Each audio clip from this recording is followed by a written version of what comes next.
Take it away, Mel. Okay. Hi, Andy. Yeah, Mel Woods from AAP.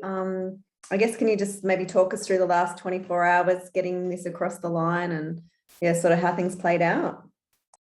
Yeah, well, it was a very emotive last 24 hours. But yeah, just a really big team effort, obviously with our staff working closely with the Queensland government in getting the managed isolation approved, which was the biggest piece of the puzzle. We already had confirmation of the match schedule a couple of days ago, so it was just really getting through this managed isolation piece. And literally minutes before we jumped onto our SANZAAR call last night, I got the confirmation from the Premier's office and the DG.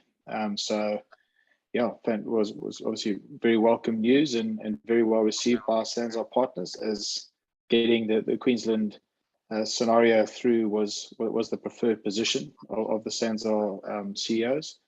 And just delighted that we've been able to get it across the line, and a really good opportunity for rugby in Queensland and rugby in this country.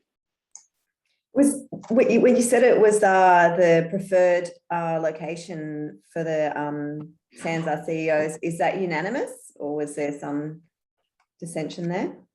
No, we had an initial call on back end of last week, I think Thursday and Friday, and it was always the preferred position to secure the Queensland option. Yes, other alternatives around South Africa and Europe were put on the table and explored, but the parties were certainly very keen to see if we could get this option revised. Obviously, with a great emphasis from South Africa and Argentina, because they're the ones that were having to do the long haul travel into this.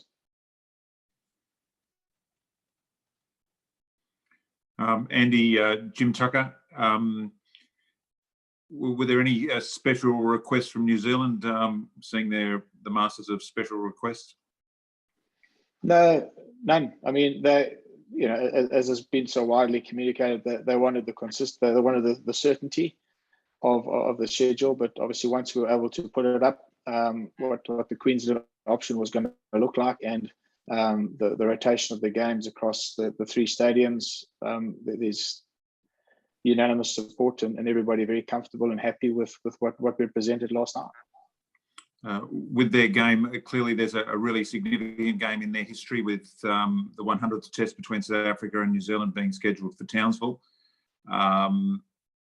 That would be the second game, I'm guessing, or maybe the first or second game. What would the timing of that be for that Townsville game? Would that be a 6 o'clock New Zealand kickoff or an 8 o'clock New Zealand kickoff? Are some of those fine things been resolved yet? Not yet, Jim. That's something that the SANZAAR team are working through with the broadcasters at this point in time. It's scheduled to be the third game in the 4-game series, in terms of the third weekend, should I say. So we're just waiting for the broadcasters and SANZAAR to go through that in terms of what the preferred kickoff times are. Obviously, acknowledging that there's broadcast markets in both. But I think the important thing for everyone to understand is, whilst there are all double headers, there are certain games that are home games for South Africa and certain games are home games for Argentina and New Zealand and Australia. So I think we've got to balance that in terms of the kickoff times, so that it hits those markets outside of Australasia at a reasonable time. Oh, that makes good sense. Could I ask you, so this Queensland blueprint in total was presented, New Zealand had seen that last week before they sent out their advisory about not going to Perth? Yeah, well, New Zealand or all parties were aware that we were obviously just working on the managed isolation piece that wasn't confirmed last week, and that's what we were working hard to try and get done by Friday, but it obviously wasn't possible. But in terms of the other schedule of games on the 12th, the 18th, the 25th, and the 2nd, everyone knew that those were possible and were confirmed, should I say. We just couldn't press the button on a Jim without having confirmation of South Africa and Argentina's ability to do managed isolation and prepare adequately for the test matches. Okay. If there was a little bit of friction between Australia and New Zealand prior to this announcement, the latest round of dialogue? How's the, I guess, the relationship, to use that word, having something this concrete on the table now? Oh, look, I mean, from my perspective, I'm just going to continue to be professional and conduct ourselves in a professional way, and really what's good for the game and what's good for the outcome of the game in all of our markets. So, you know, everyone is on the same page, thankfully, and aligned to making sure that this Rugby Championship is a success. Thanks, Andy. Andy, can you just describe how you think the relationship is between Australia and New Zealand and Mark Robinson?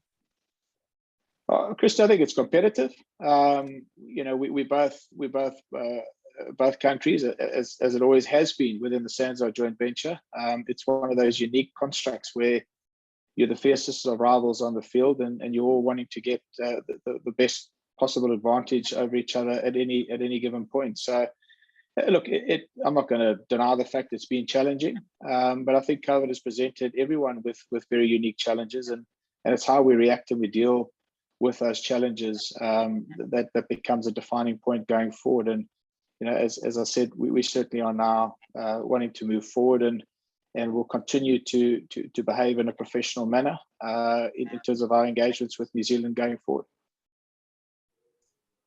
Andy, can I just ask, once Queensland was an option, was there any push last night from anyone from South Africa or Argentina or New Zealand to go to Europe anyway, or was once Queensland was an option, that was it? There was no discussion from that point on. Yeah, there was no further discussion, to be honest. Once we put that on the table, everyone was comfortable. Can you just, Andy, clarify why was Australia very much the preferred position over Europe? Because that was where the original plan had been put in place. You know, we were originally going to quarantine the guys through New South Wales and then look at the option either in Perth or, as it became more apparent later, in Queensland. I think everybody had initially prepared themselves when we looked at the construct of the Rugby Championship this year. It was always going to be held between the two countries, between Australia and New Zealand. When New Zealand's position changed because of the COVID outbreak, Australia remained the preferred option, and hence I think everyone just believed that we needed to close that loop before we looked at anything else. And the Perth Bledisloe test, it's in there, but the date to be confirmed. When do you think you actually have confirmation on that? Is that after this weekend's AFL matches?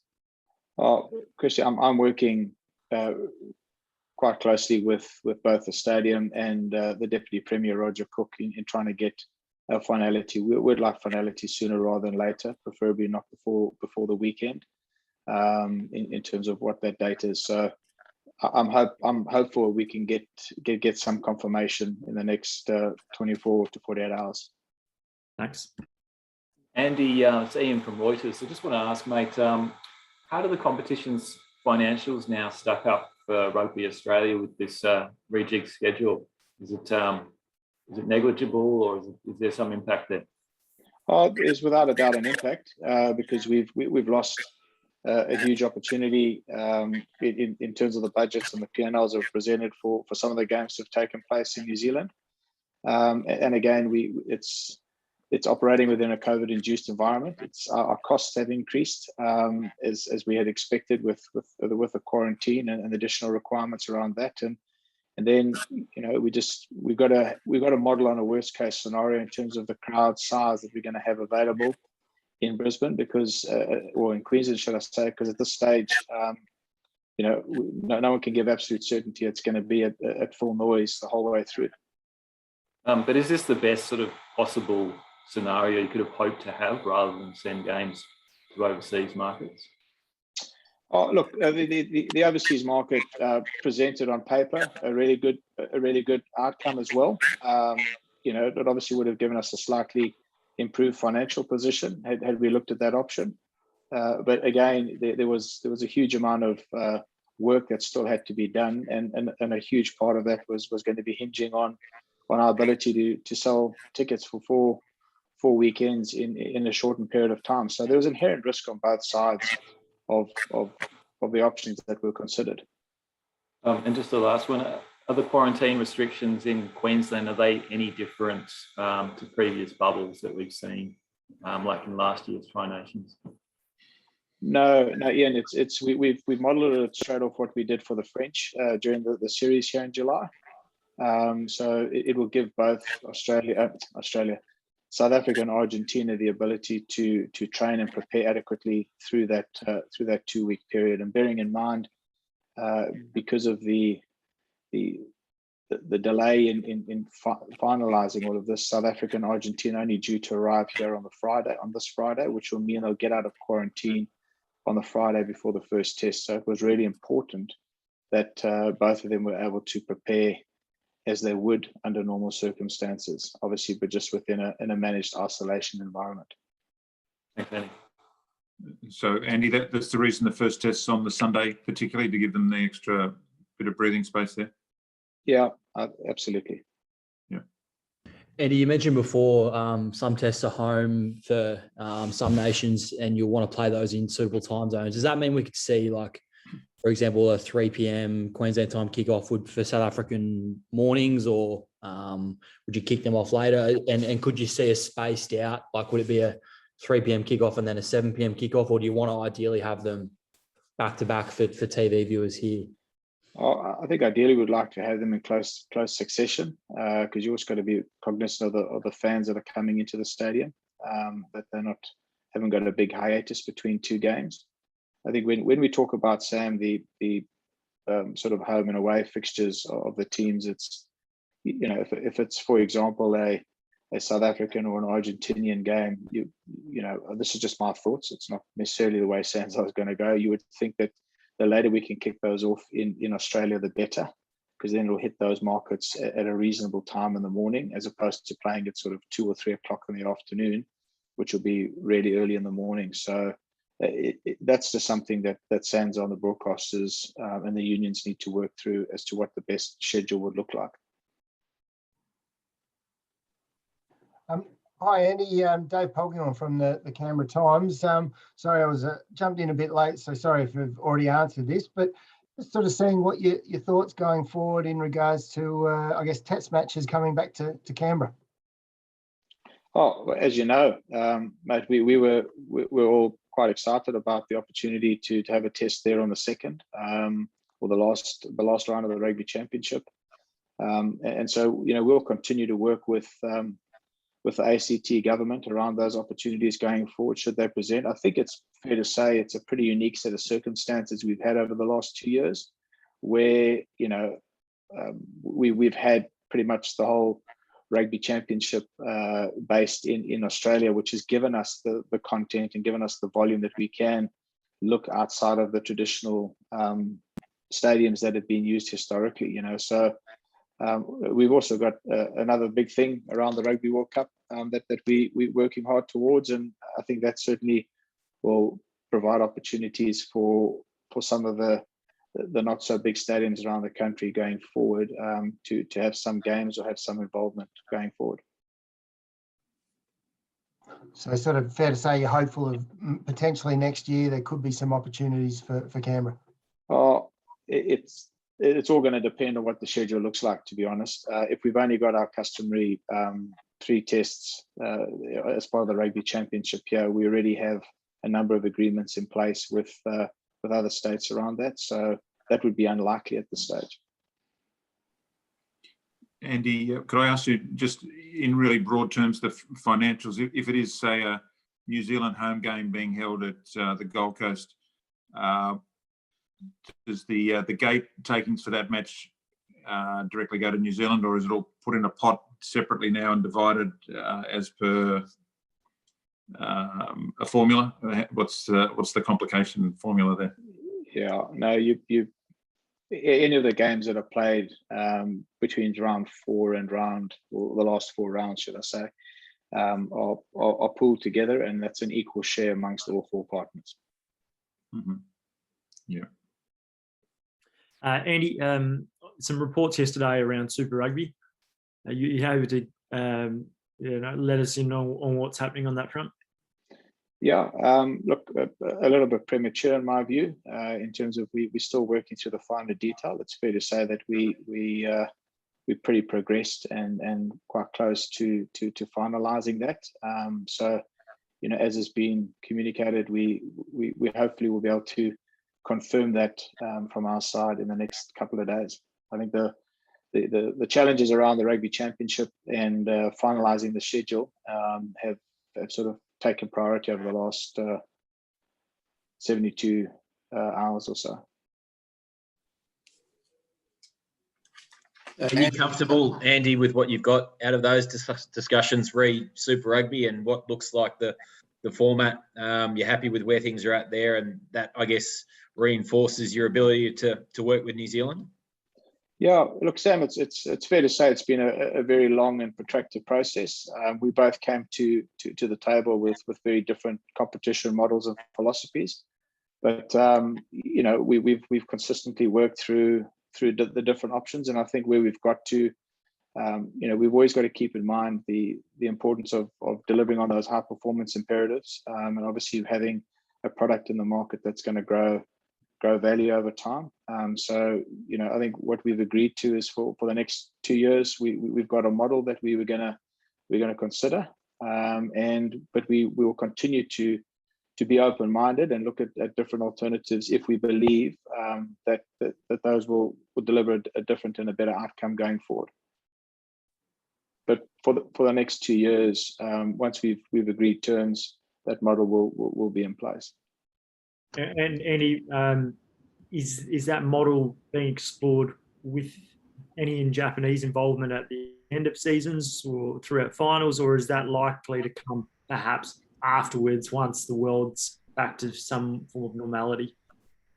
Yeah, not at this stage, Christy. In terms of anything in next year or even possibly 2023. You know, because at the moment we've got to just deal with what we know with absolute certainty in front of us, and even just running the competition between the two markets is not without its challenges if COVID persists into the first or second quarters of next year. Andy, just touching on Steve Hansen's comments that Australia would be stronger with 3 Super Rugby teams. Do you envision at any point shrinking Australia's Super Rugby teams? No, not at all.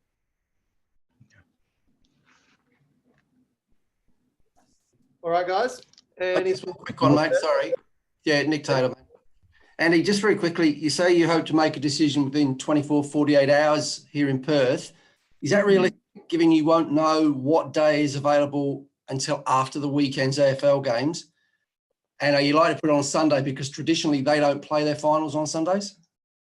Oh, Nick, I'm only sort of making these positions or statements based on information that I'm dealing with the stadium directly. So I know there's a fair bit resting on the weekend, but the communication that I've had from the stadium is that we may be in a position to have some clarity before then. So we'll wait and see what they come back with. You'd be happy with the Sunday game, maybe even moving that to an afternoon, given that it is a Sunday? Oh, yeah, to be honest with you, we haven't really contemplated. We've really been focusing on a Friday and a Saturday. As I understood, Saturday, Sundays were priority for the AFL. So I think it's fair to say we'll look at that whole weekend and get the right date that will enable us. The most important thing for me is to be able to put the test match on and deliver a really good product for the people of West Australia, because I think they've been really patient and very cooperative, certainly the government in terms of having the flexibility to move this potentially 3 times. Yeah, I think traditionally they don't play on their finals on Sundays, and I know they've always grumbled about rugby being played on the turf before an AFL game. So I guess wait and see, is it? Yeah, no, I've got to be led by the stadium and the West Australian government in terms of how they're going to see that rolling out. Sure. Now, you guys are already here, and obviously they're going to go. The All Blacks will have to go into a soft quarantine. Do you know when they intend to leave yet? At the latest on Thursday. In order for them to, they need to leave by Thursday if we're going to be able to play on a Friday.